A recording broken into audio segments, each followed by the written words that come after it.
अर्धा चमचा जिरे, पाव चमचा ओवा, 2-3 हिरव्या मिरच्या, 10-15 लसूण पाकळ्या, मीठ घालून मिक्सरमधून असे ओबडधोबड वाटून घ्यायचे. आता एका मोठ्या ताटामध्ये बारीक चिरलेली 2 वाटी कोथिंबीर घालावी. यामध्ये एक मध्यम आकाराचा कांदा बारीक चिरून घालायचा. 2 चमचे पांढरे तीळ तयार केलेले वाटण.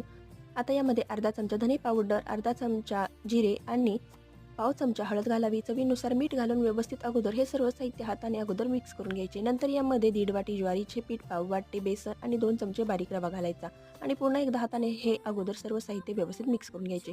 नंतर यामध्ये थोडे थोडे पाणी ओतत याचा अशा प्रकारे घट्टसर असा गोळा मळून घ्यायचा आहे. तर मळलेले आता या पिठाचा एक छोटा गोळा काढून घ्यायचा. पोळपाटावर एक सुती कापड ओले करून घालायचे. त्यावर हा गोळा ठेवून अशा प्रकारे बोटाने प्रेस करत थालीपीठ थापून घ्यायचे. आता या थालीपीठाला अशा प्रकारे बोटाने छिद्रे करून घ्यायची. गरम तव्यावर थोडेसे तेल लावून त्यावर हे थालीपीठ घालायचे. आता थालीपीठाच्या छिद्रामध्ये आणि कडेने थोडेसे तेल सोडून घ्यावे. मध्यम आचेवर आता हे थालीपीठ दोन्ही बाजूंनी छान खमंग भाजून घ्यायचे. अशा प्रकारे कोथिंबीरीचे थालीपीठ तयार झाले आहे. दह्यासोबत सर्व्ह करा आहे.